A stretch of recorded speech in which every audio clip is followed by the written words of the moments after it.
नमस्कार. आपणा सर्वांचं सहर्ष स्वागत. संगीत ती समाधी भाग 4.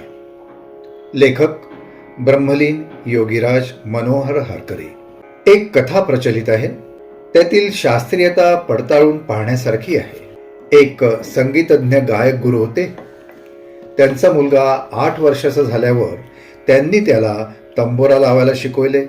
तंबोरा लावण्याचा अभ्यास झाल्यावर गायक गुरूंनी मुलाला खर्ज साधन करायला सांगितले. वर्ष उलटून गेले तरी गायक गुरु मुलाला खर्जा व्यतिरिक्त स्वर लावायला सांगेनात.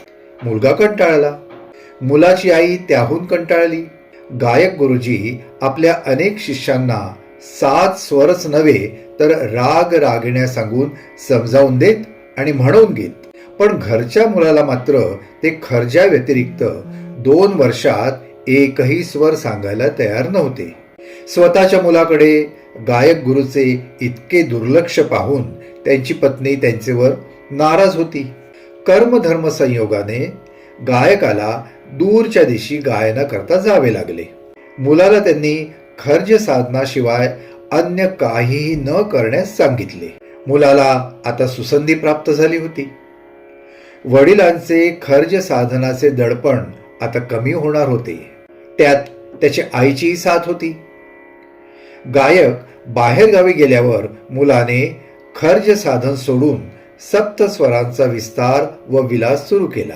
बापाचे गाणे ऐकून ऐकून त्याचे मनात असलेले स्वर, स्वरविस्तार, आलाप व ताना तो एकामागे एक घेऊ लागला.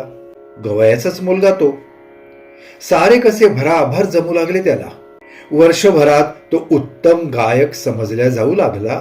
त्याच्या आईलाही मुलांची प्रशंसा ऐकून धन्यता वाटत असे व राहून राहून असे वाटे की एवढा हुशार मुलगा, पण बापाने मुलाला पुढे जाऊच दिलं नाही.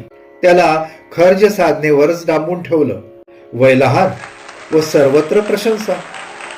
आईला धन्यता वाटे आपल्या मुलाबद्दल. वर्षभरानंतर गायक आपल्या गावी परत आले. तो त्यांना आपल्या घरी तंबोऱ्यावर एक मुलगा भराभर ताना घेऊन गाणे म्हणतो आहे असे त्यांनी ऐकले. चौकशी करताच त्यांचे पत्नीने